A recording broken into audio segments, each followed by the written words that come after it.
গল্পের ডালি চ্যানেলে আজকে আমরা শুনতে যাচ্ছি কিংবদন্তি কথা সাহিত্যিক হুমায়ুন আহমেদের মিসির আলী সিরিজের লেখা অনিশ। আজ তৃতীয় ও শেষ পর্ব। মিসির আলী রূপার খাতার পাতা উল্টালেন। এসএসসিতে আমার এত ভালো রেজাল্ট হবে আমি কখনো কল্পনা করিনি। আমাদের ক্লাসের অন্য সব মেয়েদের প্রাইভেট টিউটর ছিল, আমার ছিল না। মার পছন্দ নয়। মার ধারণা অল্প বয়স্ক প্রাইভেট মাস্টাররা ছাত্রীর সাথে প্রেম করার চেষ্টা করে, বয়স্করা নানান কৌশলে গায়ে হাত দেওয়ার চেষ্টা করে। কাজেই যা পড়লাম নিজে নিজে পড়লাম। রেজাল্ট হবার পর বিস্ময়ে হকচকিয়ে গেলাম। কি আশ্চর্য কাণ্ড! ছেলে মেয়ে সবার মধ্যে ফিফথ, 5টা বিষয়ে লেটার। আমি বললাম, তুমি কি খুশি হয়েছ মা? মা যন্ত্রের মতো বললেন, হুম। খুব খুশি না অল্প খুশি? খুব খুশি। আমাদের সঙ্গে যে মেয়েটা ফোর্থ হয়েছে সে শান্তিনিকেতনে পড়তে যাচ্ছে। তুমি কি আমাকে শান্তিনিকেতনে পড়তে দেবে? মা আমাকে বিস্মিত করে দিয়ে বললেন, হ্যাঁ দেব। সত্যি? হ্যাঁ সত্যি। কিভাবে যেতে হয়, টাকা পয়সা কত লাগে, খোঁজ খবর আন। তুমি সত্যি সত্যি বলছো তো মা? বললাম তো হ্যাঁ। আমার এখনো বিশ্বাস হচ্ছে না। বিশ্বাস না হবার কি আছে? এদেশে কি আর পড়াশোনা আছে? টাকা থাকলে তোকে বিলেতে রেখে পড়াতাম। আমার আনন্দের সীমা রইল না। ছুটোছুটি করে কাগজপত্র জোগাড় করলাম। অনেক যন্ত্রণা, সরকারি অনুমতি লাগে, আরো কি কি সব যন্ত্রণা। সব করলেন রুমার বাবা। রুমা হচ্ছে সেই মেয়ে যে ফোর্থ হয়েছে। রুমার বাবা সংস্কৃতি মন্ত্রণালয়ে অ্যাডিশনাল সেক্রেটারি। তিনি যে শুধু ব্যবস্থা করে দিলেন তাই না, আমাদের দুজনের জন্য 2টো স্কলারশিপের ব্যবস্থাও করে দিলেন। পাসপোর্ট, ভিসা সব উনি করলেন। বাংলাদেশ বিমানে যাব, সকাল 9টায় ফ্লাইট। উত্তেজনায় আমি রাতে ঘুমোতে পারলাম না। মা আমাকে জড়িয়ে ধরে সারা রাতে ফুপিয়ে কাঁদলেন। খানিকক্ষণ কাঁদেন, তারপর বলেন, ও বুড়ি, তুই কি পারবি আমাকে ছেড়ে থাকতে? কষ্ট হবে, তবে পারবো। তুমিও পারবে? না, আমি পারবো না। যখন খুব কষ্ট হবে তখন কলকাতা চলে যাবে। কলকাতা থেকে শান্তিনিকেতন 1.5 ঘন্টা লাগে ট্রেনে। শান্তিনিকেতনে অতিথি ভবন আছে, সেখানে উঠবে। আমার যখন খারাপ লাগবে আমিও তাই করব। হুট করে ঢাকায় চলে আসব। তুই বদলে যাচ্ছিস। আমি আগের মতোই আছি মা, সারা জীবন এরকমই থাকবো। না, তুই বদলাবি। তুই ভয়ঙ্কর রকম বদলে যাবি, আমি বুঝতে পারছি। তোমার যদি বেশি রকম খারাপ লাগে তাহলে আমি শান্তিনিকেতনে যাবার আইডিয়া বাদ দেব। বাদ দিতে হবে না, তোর এত শখ, তুই যা। মা শোনো, যাবার পর যদি দেখি খুব খারাপ লাগছে তাহলে চলে আসব। খুব ভোরে আমার ঘুম ভাঙলো। দেখি মা বিছানায় নেই। দরজা খুলতে গিয়ে দেখি বাইরে থেকে তালা বন্ধ। আমি আগের বারের মতো হইচই চেঁচামেচি করলাম না, কাঁদলাম না, চুপ করে রইলাম। তালা বন্ধ রইলাম সন্ধ্যা পর্যন্ত। সন্ধ্যাবেলা মা নিচু গলায় বললেন, ভাত খেতে আয় বুড়ি, ভাত দিয়েছি। আমি শান্ত মুখে ভাত খেতে বসলাম। এমন ভাব করলাম যেন কিছুই হয়নি। মা বললেন, ডালটা কি টক হয়ে গেছে? সকালে রান্না করেছিলাম, দুপুরে জাল দিতে ভুলে গেছি। আমি বললাম, টক হয়নি, ডাল খেতে ভালো হয়েছে মা। ভাত খাবার পর কি চা খাবি? চা বানাবো? বানাও। আমি চা খেলাম, খবরের কাগজ পড়লাম, ছাদে হাঁটতে গেলাম। মা যখন এশার নামাজ পড়তে জায়নামাজে দাঁড়ালেন তখন আমি এক অসীম সাহসী কাণ্ড করে বসলাম। বাড়ি থেকে পালালাম। রাত 9টায় উপস্থিত হলাম এশার বাসায়। এশা আমার বান্ধবী। এশার বাবা মা খুবই অবাক হলেন। তারা তখনই আমাকে পৌঁছে দিয়ে আসতে চান। অনেক কষ্টে তাদের আটকালাম। এক রাত তার বাসায় থেকে ভোরবেলা চলে গেলাম রুবিনাদের বাড়ি। রুবিনাকে বললাম, আমি 2 দিন তোদের বাড়িতে থাকবো, তোর কি অসুবিধা হবে? আমি বাড়ি থেকে পালিয়ে এসেছি। রুবিনা চোখ কপালে তুলে ফেলল। আমি বললাম, তুই তোর বাবা মাকে কিছু একটা বল যাতে তারা সন্দেহ না করেন যে আমি বাড়ি থেকে পালিয়ে এসেছি। রুবিনাদের বাড়িতে 2 দিনের জায়গায় আমি 4 দিন কাটিয়ে 5ম দিনের দিন মার কাছে ফিরে যাওয়া স্থির করলাম। বাড়ি পৌঁছালাম সন্ধ্যায়। মা আমাকে দেখলেন, কিছুই বললেন না।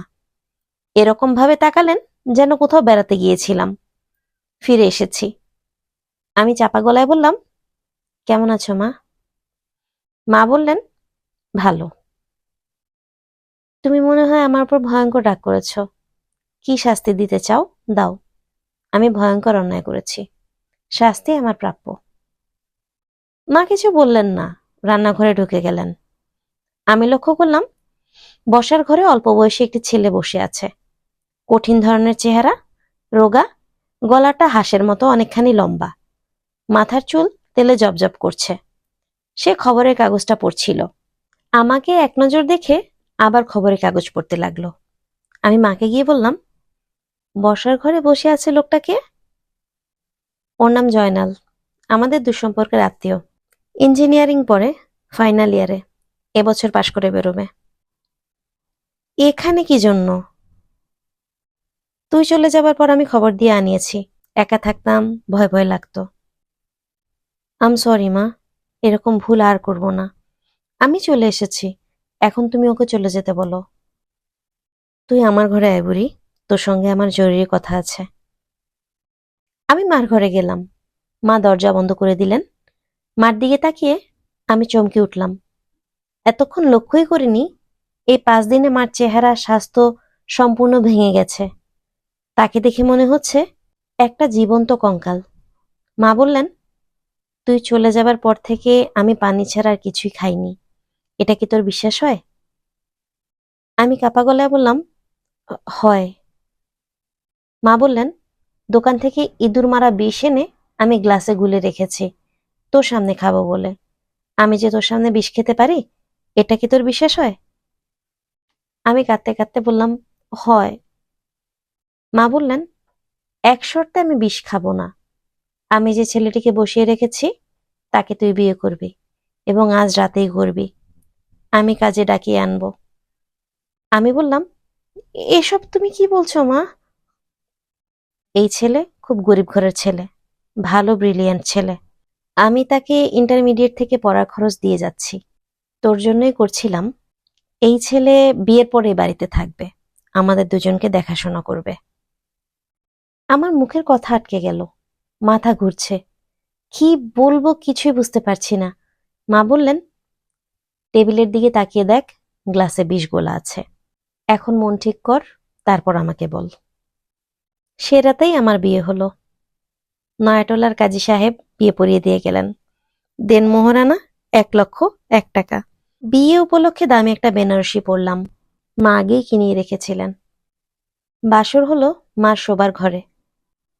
আমার স্বামী বাসর রাতে প্রথম যে কথাটি আমাকে বললেন তা হচ্ছে, গত 5 দিন তুমি কার কার বাড়িতে ছিলে আমাকে বলো, আমি খোঁজ নেব। আমি কঠিন গলায় বললাম, কি খোঁজ নিবেন? আমার স্বামী বললেন, গরিব হয়ে জন্মেছি বলে আজ আমার এই অবস্থা। বড়লোকের নষ্ট মেয়ে বিয়ে করতে হলো। নষ্টামি যা করেছো করেছো, আর না। আমি মানুষটা ছোটখাটো, কিন্তু ধানি মরিচ। ধানি মরিচ চেনো তো? সাইজে ছোট, ঝাল বেশি। আমার ধারণা শরীর থেকেও ভালোবাসার জন্ম হতে পারে। আমি আমার স্বামীকে ভালোবাসলাম। আমার ধারণা এই ভালোবাসার উৎস শরীর। মানুষের মন যেমন বিচিত্র, তার শরীরও তেমনি। আমি এবং আমার মা, আমরা দুজনই ছিলাম নিঃসঙ্গ। তৃতীয় ব্যক্তি এসে আমাদের এই নিঃসঙ্গতা দূর করল। বাড়ির একতলাটা আমার মা আমাদের দুজনকে ছেড়ে দিলেন। মার সঙ্গে থেকেও তার কাছ থেকে আলাদা থাকার স্বাদ খানিকটা হলেও পাওয়া গেল। আমরা একসঙ্গে খাবার খেতাম। তখন আমার স্বামী মজার মজার কথা বলে আমাদের খুব হাসাতেন। আমার মাকে তিনি বেশ পছন্দ করতেন। আমরা হয়তো খেতে বসলাম, তিনি আমার মার দিকে তাকিয়ে বললেন, আম্মা, আপনাকে এমন মনমরা লাগছে কেন? তাহলে শোনেন একটা মজার গল্প, মন ভালো করে দেবে। আমাদের দেশের বাড়িতে সফদরগঞ্জ বাজারে এক দর্জি থাকতো। এক ঈদে সে 3টা হাতা দিয়ে এক পাঞ্জাবি বানালো। গল্প এই পর্যন্ত শুনেই মা হাসতে হাসতে ভেঙে পড়লেন। মা হাসছেন, আমি হাসছি, আর উনি মুখ গম্ভীর করে বসে আছেন। কখন আমরা হাসি থামাবো সেই অপেক্ষা। ঘর জামাইদের নানান রকম ত্রুটি থাকে। তারা সারাক্ষণ শ্বশুরবাড়ির টাকা পয়সা সম্পর্কে খোঁজ খবর করে। তাদের চেষ্টাই থাকে কি করে সবকিছুর দখল নেওয়া যায়। আমার স্বামী তার থেকে সম্পূর্ণ মুক্ত ছিলেন। তিনি কখনো এসব নিয়ে মাথা ঘামাননি। অত্যন্ত মেধাবী ছাত্র ছিলেন, রাত দিন পড়াশোনা নিয়ে থাকতেন। অবসর সময়টা মাকে গল্প শোনাতে পছন্দ করতেন। আমাকে গল্প শোনানোর ব্যাপারে তিনি তেমন আগ্রহ বোধ করতেন না। আমার শরীর তিনি যতটা পছন্দ করতেন, আমাকে ততটা করতেন না। বিয়ের 2 মাস যেতেই আমার ধারণা হলো আমি সম্ভবত কনসিভ করেছি। পুরোপুরি নিশ্চিত হতে পারছি না। একই সঙ্গে ভয় এবং আনন্দে আমি অভিভূত। এক রাতে স্বামীকে বললাম। তিনি সরু চোখে দীর্ঘ সময় আমার দিকে তাকিয়ে বললেন, পেটে বাচ্চা? আমি চুপ করে রইলাম। বয়স কত বাচ্চার? জানি না। আমি কি করে জানবো? ডাক্তারের কাছে নিয়ে চলো, ডাক্তার দেখে বলুক। ডাক্তারের কাছে নিতে হবে না। বাচ্চা কখন এসেছে সেটা তুমিই জানো। ওই যে 5 রাত ছিলে অন্য জায়গায়, ঘটনা তখনই ঘটে গেছে। কি বলছো তুমি? এরকম চমকে উঠবে না। চমকে ওঠার খেলা আমার সাথে খেলবে না। তোমার পেটে অন্য মানুষের সন্তান। আমি হতভম্ব। আমার স্বামী কুৎসিততম কথা কটি বলে বাতি নিভিয়ে শুতে গেলেন এবং অন্য সব রাতের মতোই শারীরিকভাবে আমাকে গ্রহণ করলেন। ঘৃণায় আমি পাথর হয়ে গেলাম। আমার স্বামী আমাকে বললেন, বাচ্চাটিকে তুমি নষ্ট করে ফেলো। যদি নষ্ট করে ফেলো, তাহলে আমি আর কিছু মনে পুষে রাখবো না। সব ভুলে যাব। সব চলবে আগের মতো। তুমি মেয়ে খারাপ না। আমি বললাম, বাচ্চা আমি নষ্ট করব না। এ বাচ্চা তোমার। চুপ থাক, নষ্ট মেয়ে ছেলে। তুমি দয়া করে আমাকে বিশ্বাস করো। চুপ চুপ চুপ বললাম। 5 রাত বাইরে কাটিয়ে ঘরে ফিরেছ। রাতে কি মৎস্য বহেছিল আমি জানি না? ঠিকই জানি। আমি খোঁজ নিয়েছি। তুমি কোনো খোঁজ নাওনি। চুপ চুপ বললাম। আমি দিনরাত কাঁদি। আমার মাও দিনরাত কাঁদেন। এক পর্যায়ে মা আমাকে বলতে বাধ্য হলেন, বাচ্চাটা নষ্ট করে ফেলাই ভালো। বাচ্চাটা তুই নষ্ট করে ফেল, সংসারে শান্তি আসুক। আমি বললাম, আমার শান্তির দরকার নেই, অশান্তিই ভালো। মানসিক আঘাতে আঘাতে আমি বিপর্যস্ত। একদিন ইচ্ছে করেই আমার স্বামী আমার পেটে লাথি বসালেন, এই আশায় যেন গর্ভপাত হয়ে যায়। আমি 2 হাতে পেটে চেপে বসে পড়তেই তিনি গভীর আগ্রহে বললেন, কি যন্ত্রণা খালাস হয়ে গেছে? রাতে আমি ঘুমোতে পারি না, দিনে খেতে পারি না। ভয়ঙ্কর অবস্থা। আমার পেটের সন্তানটিরও বৃদ্ধি ব্যাহত হচ্ছে। ডাক্তার প্রতিবারই পরীক্ষা করে বলেন, বেবির গ্রোথ তো ঠিক মতো হচ্ছে না। সমস্যা কি? আরো ভালো মতো খাওয়া দাওয়া করবেন, প্রচুর বিশ্রাম করবেন, দৈনিক 2 গ্লাস করে দুধ খাবেন। আন্ডারওয়েট বেবি হলে খুব সমস্যা। এই দেশে বেশিরভাগ শিশু মৃত্যু হয় আন্ডারওয়েটের জন্য। আমার সন্তানের যখন 6 মাস, তখন ভয়াবহ বিপর্যয় ঘটল। আমার স্বামী এক সকালে চায়ের টেবিলে শান্তমুখে ঘোষণা করলেন, আমি আজ এই বাড়ি ছেড়ে চলে যাচ্ছি। আপনারা আমার কথা শুনেননি, সন্তানটাকে নষ্ট করতে রাজি হননি, কাজেই আমি বিদায়। তবে আরেকটা কথা, যদি সন্তানটার মৃত হবারই কথা, তাহলে আমি আবার ফিরে আসব। অতীতে যা ঘটেছে তা মনে রাখবো না। রূপা মেয়ে খারাপ না। পাকে চক্রে তার পেটে অন্য পুরুষের সন্তান এসে গেছে। আমি সেই অপরাধ ক্ষমা করে দিয়েছি। সন্তান মৃত হলে সব চলবে আগের মতো। আমার মা কঠিন গলায় বললেন, সন্তান মৃত হওয়ার কথা তুমি বললে কেন? এই কথা কেন বললে? বললাম, কারণ আমি জানি সন্তান মৃত হবে। আমি। তুমি কি? আমার স্বামী আর কিছু বললেন না। মার অনুরোধ, কান্নাকাটি, আমার কান্না, কিছুতেই কিছু হলো না। তিনি চলে গেলেন। আমি অসুস্থ হয়ে পড়লাম। প্রচন্ড জ্বর, গায়ে চাকা চাকা কি সব বেরুলো, মাথার চুল পড়ে গেল। ভয়ঙ্কর ভয়ঙ্কর স্বপ্ন দেখতে শুরু করলাম। সেই সময় সবচেয়ে কমন স্বপ্ন ছিল, আমি একটা ঘরে বন্দি হয়ে আছি। ঘরে কোনো আসবাবপত্র নেই, সাদা দেয়াল। হঠাৎ সেই সাদা দেয়াল ফুঁড়ে একটা কালো লম্বা হাত বের হয়ে এলো। হাত না, যেন একটা সাপ। সাপের মাথা যেখানে থাকে সেখানে মাথার বদলে মানুষের আঙুলের মতো আঙুল।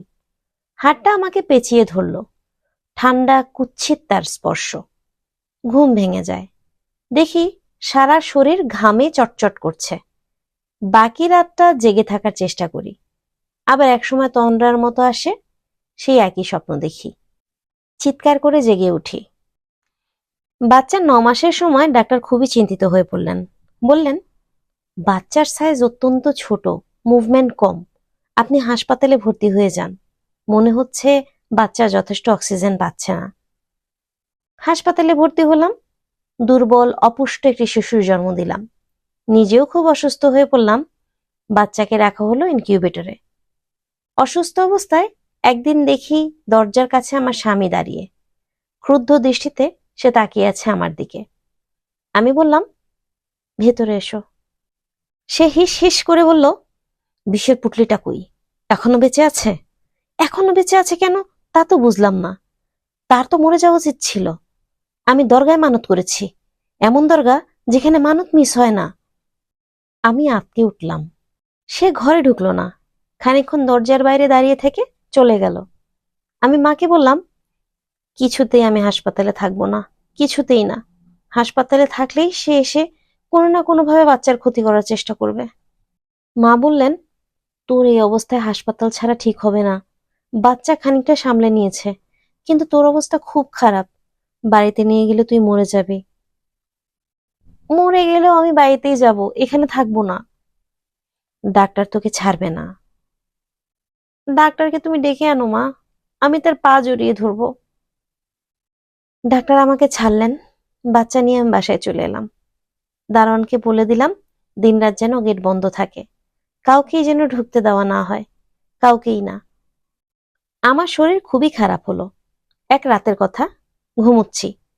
মা ঘরে ঢুকে বললেন, বাচ্চাটা যেন কেমন করছে। আমার বুক ধড়াস করে উঠল। আমি ক্ষীণস্বরে বললাম, কেমন করছে মানে কি মা?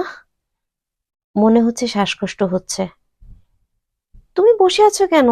তাকে হাসপাতালে নিয়ে যাও। অ্যাম্বুলেন্সে খবর দিয়েছি। অ্যাম্বুলেন্স আসতে দেরি করবে, তুমি বেবি ট্যাক্সি করে যাও। এমন সময় বাচ্চা দুর্বল গলায় কেঁদে উঠল। মা ছুটে পাশের ঘরে গেলেন। পরক্ষণেই আমার ঘরে ফিরে এলেন।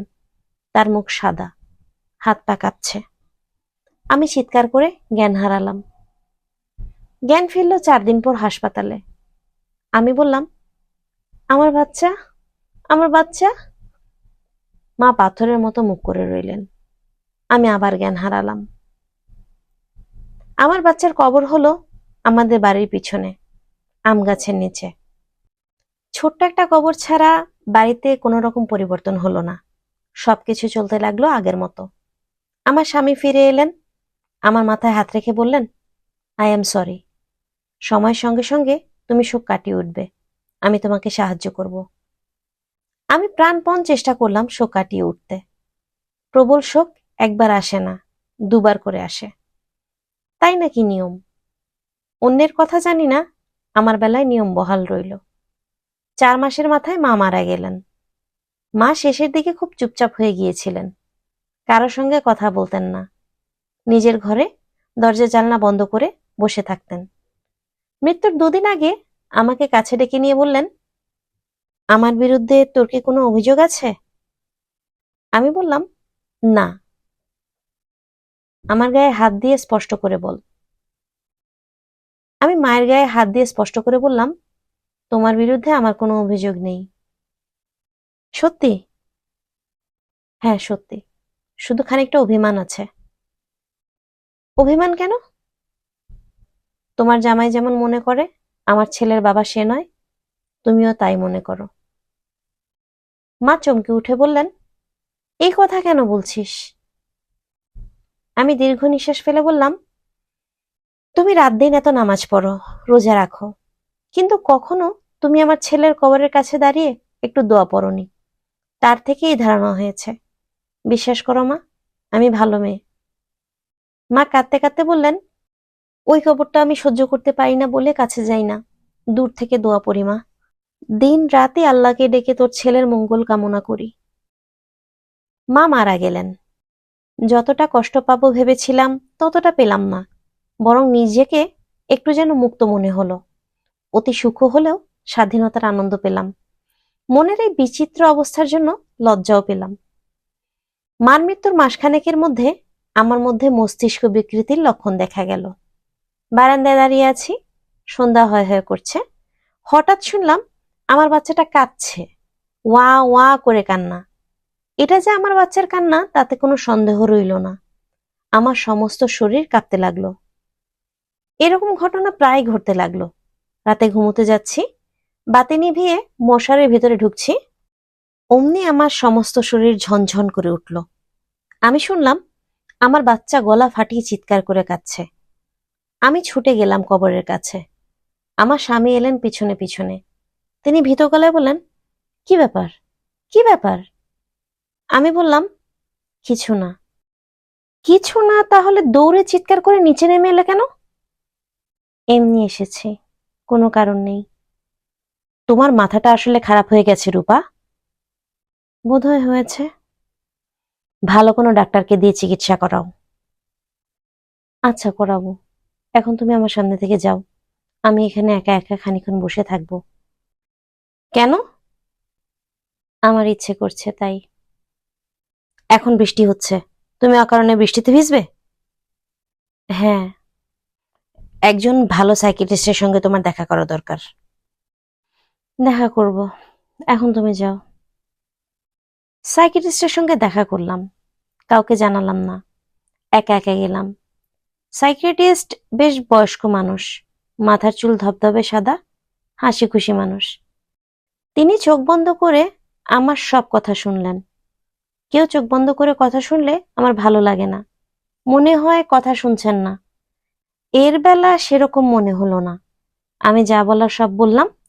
তিনি চোখ মেলে হাসলেন, সান্ত্বনা দেয়ার হাসি, যে হাসি বলে দেয় আপনার কিছুই হয়নি, কেন এমন করছেন?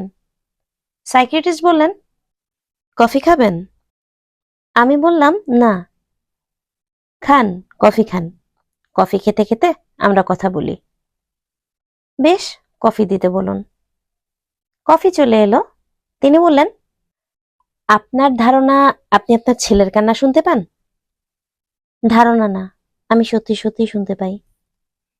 আপনি কান্না শুনতে পান তার মানে এই না যে আপনার ছেলেরই কান্না। ছোট বাচ্চাদের কান্না একরকম। আমি আমার ছেলের কান্নাই শুনতে পাই। আচ্ছা, বেশ। সবসময় শুনতে পান না মাঝে মাঝে পান? মাঝে মাঝে পাই। আগে থেকে কি বুঝতে পারেন যে এখন কান্না শুনবেন? তার মানে কি? গা শিরশির করে কিংবা মাথা ধরে, যার পরপর কথা শোনা যায়?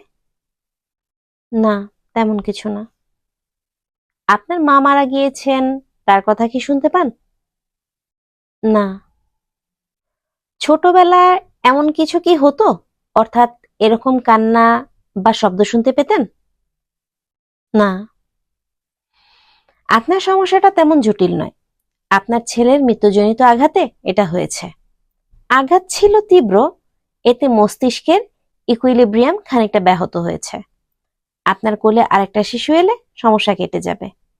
আপনার যা হয়েছে তা হলো জীবনের দুঃখজনক স্মৃতি মনে অবদমিত অবস্থায় আছে। আপনি চলে গেছেন অ্যাংজাইটি স্টেটে, সেখান থেকে নিউরোস্থেনিয়া।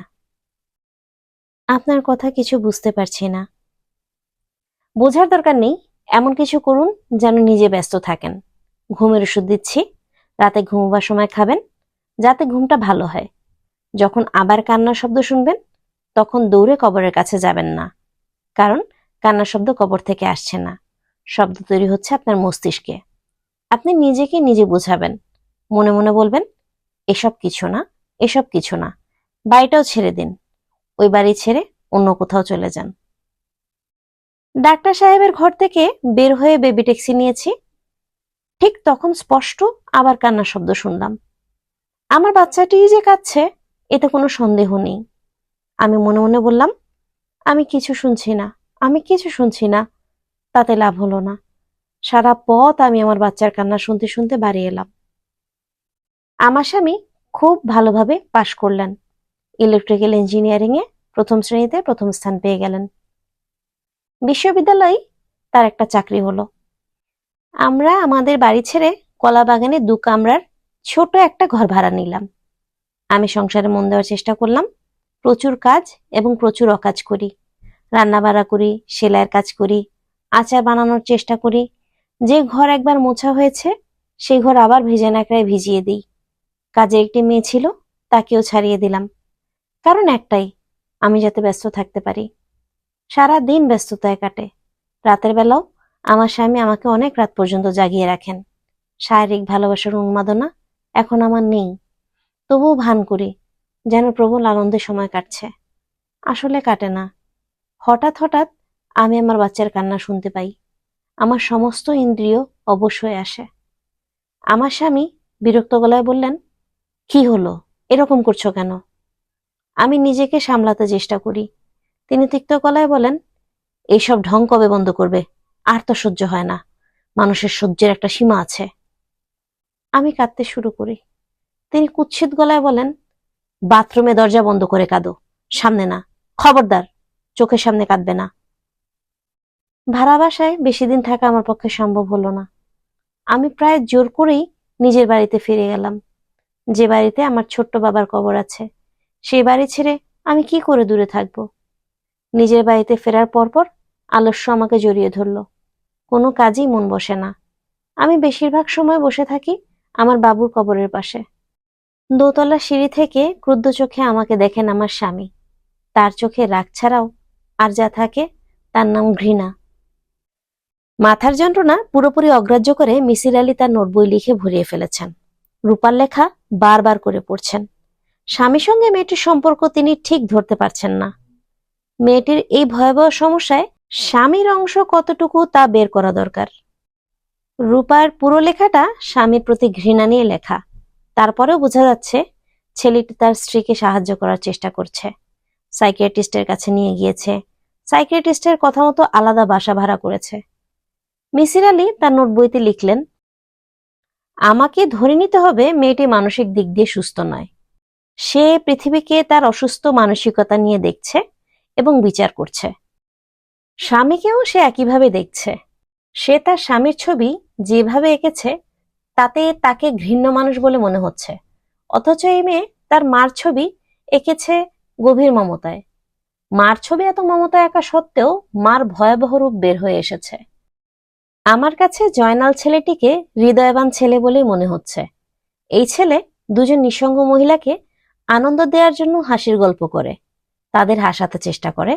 ছেলেটি দৃঢ়ভাবে বিশ্বাস করে তার স্ত্রীর সন্তানটি তার নয়। তারপরেও সে স্ত্রীকে গ্রহণ করেছে, ভালোভাবেই গ্রহণ করেছে এবং বলছে মেয়েটা ভালো। রূপা শিশুর কান্না শুনছে। এটা কেন হচ্ছে বোঝা যাচ্ছে না। মিসির আলী নোটবইতে কবে কবে কান্না শোনা গেল তা লিখে রাখতে শুরু করলেন। এর থেকে যদি কিছু বের হয়ে আসে। স্যার, ট্রেনটা দেখে আসছি। মিসির আলী লেখা থামিয়ে অবাক হয়ে বললেন, কি দেখে এসেছ? ট্রেন, রেলগাড়ি। আপনি বললেন রেলগাড়ি দেখতে। চলন্ত রেলগাড়ি কি রঙের দেখা যায় দেখতে কইলেন, দেখলাম। কি দেখলে? কালো দেখা যায়? জি না, সবুজ দেখা যায়। সবুজ জিনিস চলন্ত অবস্থায় যেমন সবুজ, থামন্ত অবস্থায়ও সবুজ। এইটা হইল আপনার সাধারণ কথা। মিসির আলী চিন্তিত মুখে বললেন, সাধারণ ব্যাপারেও মাঝে মাঝে কিছু অসাধারণ জিনিস থাকে বুঝলু। সেই অসাধারণ জিনিস খুঁজে বের করতে আমার ভালো লাগে। সারা জীবন তাই খুঁজছি। কখনো পেয়েছি, কখনো পাইনি। চলন্ত ট্রেন তোমাকে দেখতে বললাম কেন জানো? জি না। আমি লক্ষ্য করেছি উড়ন্ত টিয়া পাখি কালো দেখা যায়। সবুজ রং গতির কারণে কালো হয়ে যায় কিনা সেটাই আমার দেখার ইচ্ছা ছিল। উড়ন্ত টিয়া পাখি কালো দেখা যায়? জানতাম না স্যার। আমিও জানতাম না, দেখে অবাক হয়েছি। আচ্ছা বুঝলু, তুমি যাও, আমি এখন জরুরি একটা কাজ করছি। একটি মেয়ের সমস্যা নিয়ে ভাবছি। বুঝলু বলল, গরিপুর থেকে ডাক্তার সাহেব আসছেন, আপনারা দেখতে চান। এখন দেখা হবে না। আপনার মাথা ধরার বিষয়ে কথা বলতে চান?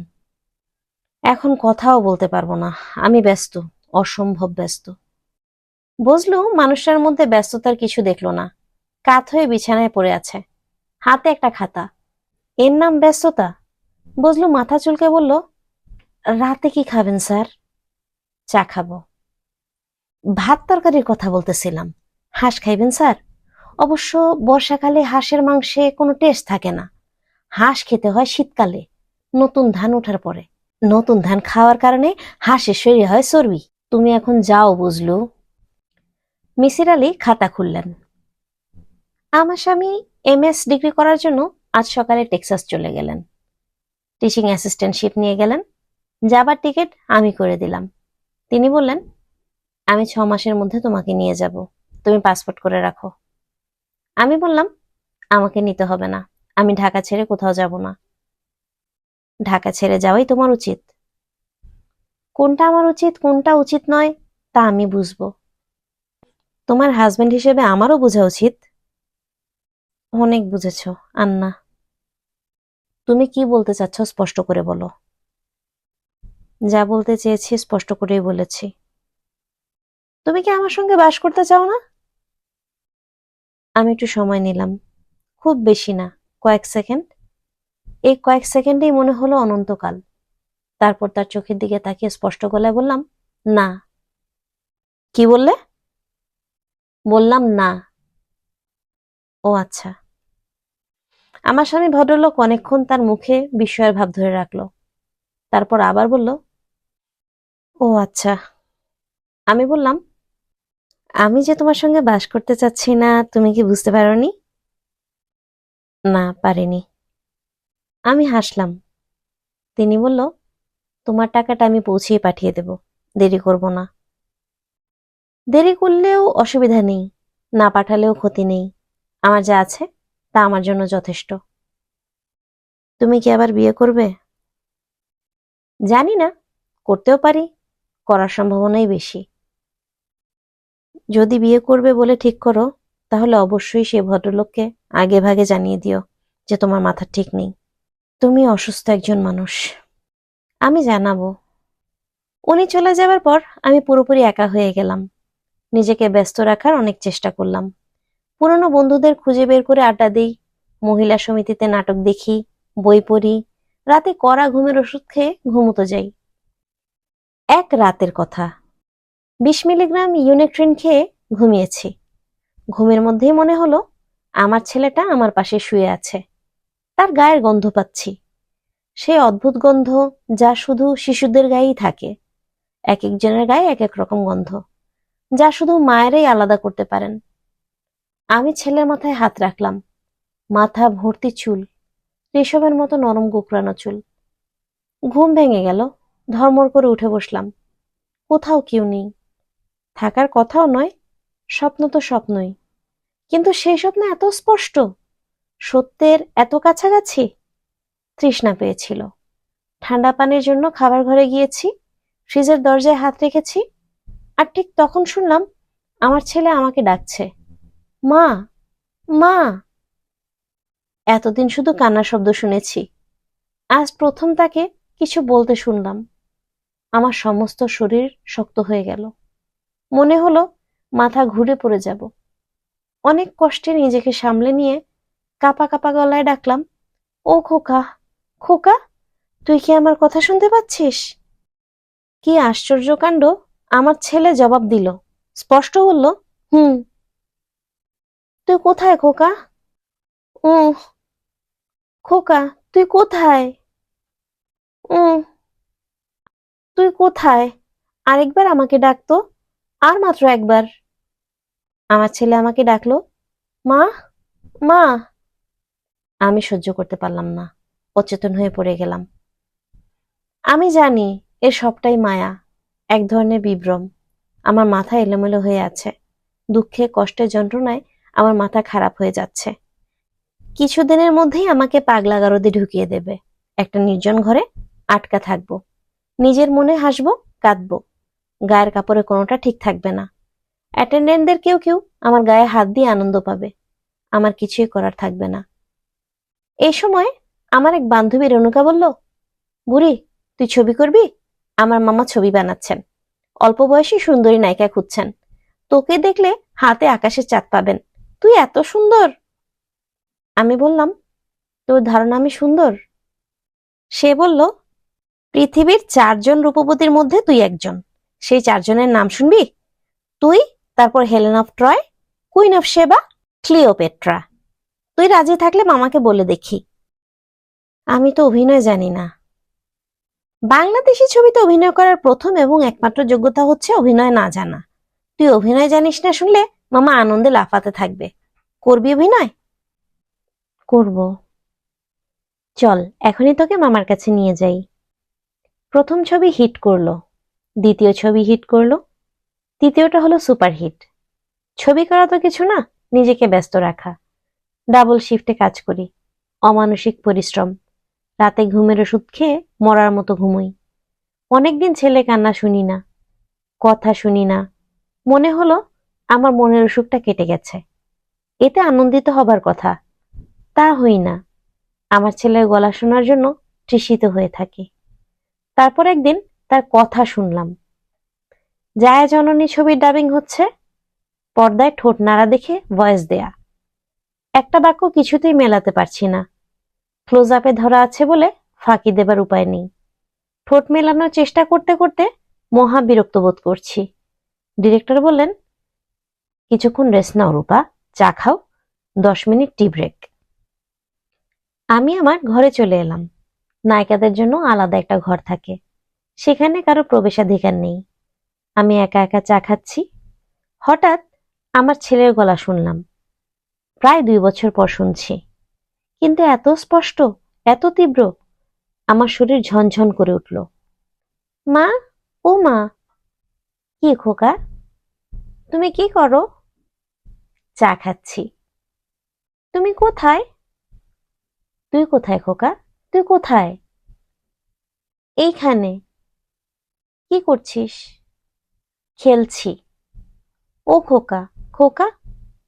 কি খোকা, খোকা? হুম, কাছে আয়।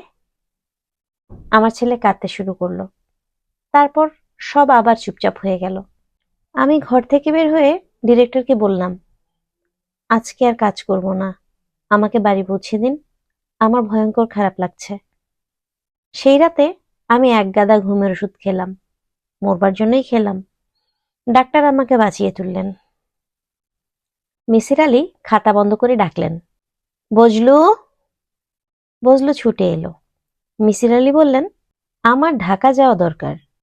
এখন যদি রওনা দেই তাহলে কতক্ষণে ঢাকা পৌঁছবো? বজলু হতভম্ব হয়ে বলল, এখন কি যাইবেন? রাত 10টা বাজে। গৌরীপুর থেকে ঢাকা যাবার কি কোনো ট্রেন নেই, যে ট্রেন শেষ রাতে ছাড়ে? চলো রওনা দিয়ে দিই। স্যার, আপনার মাথাটা খারাপ। কিছুটা খারাপ তো বটেই। জ্যোৎস্না রাত আছে, জ্যোৎস্না দেখতে দেখতে যাব। সত্যিই যাইবেন? হ্যাঁ, সত্যি যাব। একটি দুঃখী মেয়ের সঙ্গে দেখা করা দরকার, খুব দরকার। রূপা অবাক হয়ে তাকিয়ে আছে। মিসির আলী বললেন, এমন করে তাকাচ্ছ কেন? চিনতে পারছো না? পারছি। তোমার খাতা ফেরত দিতে এসেছি। সবটা পড়িনি, অর্ধেকের মতো পড়েছি। সবটা পড়েননি কেন? সবটা পড়ার প্রয়োজন বোধ করিনি। আমার যা জানার তা জেনেছি। তুমি শান্ত হয়ে আমার সামনে বসো, আমার যা বলার বলবো। আমি যখন কথা বলবো তখন আমাকে থামাবে না, চুপ করে শুনে যাবে। রূপা কিছু বলল না, তীক্ষ্ণ দৃষ্টিতে তাকিয়ে রইল। মিসির আলী বললেন, তোমার খাতা পড়ে প্রথম যে ব্যাপারটা আমার খটকা লেগেছে তা হচ্ছে, তোমার ছেলের কবর গোরস্থানে কেন হলো না? কেন তোমার বাড়িতে হলো? তোমার মা এই কাজটি কেন করলেন? যে মহিলা স্বামীর স্মৃতিচিহ্ন রাখেন না, সেই মহিলা তার নাতির স্মৃতিচিহ্ন ধরে রাখার চেষ্টা কেন করবেন? রহস্যটা কি? দ্বিতীয় খটকা, তোমার মা ধর্মপ্রাণ মহিলা। তিনি তোমার ছেলের কবরের কাছে দাঁড়িয়ে কখনো দোয়া দুরূদ পড়েন না। এর মানে কি? এটা কি তাহলে কবর না, মেয়ে ভোলানোর চেষ্টা? গোরস্থানে কবর দিতে হলে ডেথ সার্টিফিকেট লাগে। তার কাছে ডেথ সার্টিফিকেট ছিল না, কারণ বাচ্চাটি মরেনি। তুমি নিজেও তোমার মৃত শিশু দেখনি। ব্যাপারটা কি এরকম হতে পারে না যে তোমার মা দেখলেন তোমাদের বিয়ে টিকিয়ে রাখতে হলে বাচ্চাটিকে মৃত ঘোষণা করাই সবচেয়ে ভালো বুদ্ধি? বাচ্চাটি দূরে সরিয়ে দিতে তার খারাপ লাগলো না, কারণ তিনিও খুব সম্ভবত তোমার স্বামীর মতোই বিশ্বাস করেছেন এই শিশুর বাবা তোমার স্বামী নন। তোমার মা মানসিকভাবে অসুস্থ একজন মহিলা, তার পক্ষে এরকম মনে করাই স্বাভাবিক। এখন আসছি তুমি যে শিশুর কথা শুনতে পাচ্ছ সে ব্যাপারটিতে। শিশুর সঙ্গে মায়ের টেলিপ্যাথিক যোগাযোগ মোটামুটি ভাবে স্বীকৃত। তুমি তারিখ দিয়ে দিয়ে সব লিখেছে বলে আমার খুব সুবিধা হয়েছে। আমি লক্ষ্য করলাম শুরুতে তুমি শুধু কান্না শুনতে।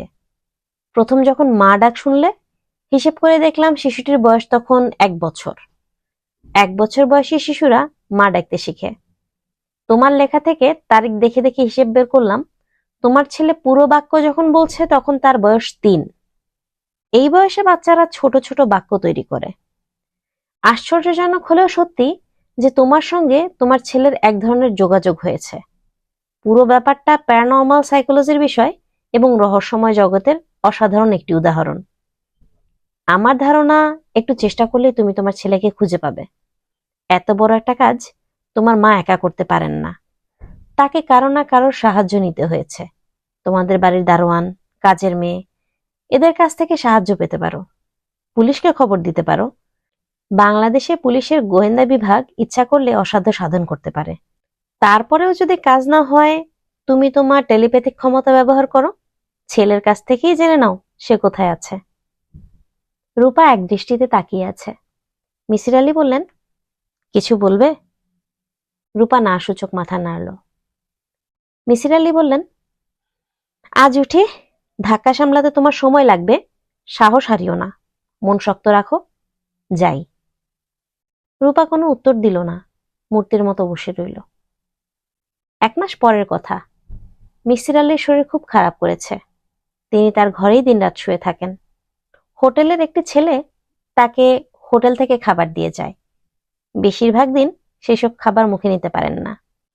প্রায় সময়ই অসহ্য মাথার যন্ত্রণায় ছটফট করেন। এরকম সময় তিনি একটি চিঠি পেলেন। হাতের লেখা দেখেই চিনলেন রূপার চিঠি। রূপা লিখেছে, শ্রদ্ধাস্পদেশু, আমি আমার ছেলেকে খুঁজে পেয়েছি। সে এখন আমার সঙ্গেই আছে। আপনার সামনে আসার সাহস আমার নেই। আমি জানি আপনাকে দেখে চিৎকার করে কেঁদে কেটে একটা কাণ্ড করব, আপনাকে বিব্রত করব। আমি কোনোদিনই আপনার সামনে যাব না। শুধু একদিন আমার ছেলেটাকে পাঠাবো। আপনি তার একটি নাম দিয়ে দেবেন এবং তার মাথায় হাত দিয়ে একটু আদর করবেন। আপনার পুণ্যস্পর্শে তার জীবন হবে মঙ্গলময়। আমি শুনেছি আপনার শরীর ভালো না, কঠিন অসুখ বাঁধিয়েছেন। আপনি চিন্তা করবেন না। একজন দুঃখী মার হৃদয় আপনি আনন্দ পূর্ণ করে দিয়েছেন। তার প্রতিদান আল্লাহকে দিতেই হবে।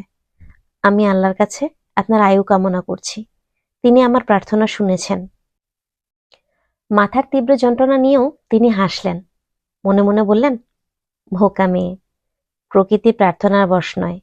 প্রকৃতি প্রার্থনার বশ হলে পৃথিবীর চেহারাই পাল্টে যেত। পৃথিবীর জন্য প্রার্থনা তো কম করা হয়নি।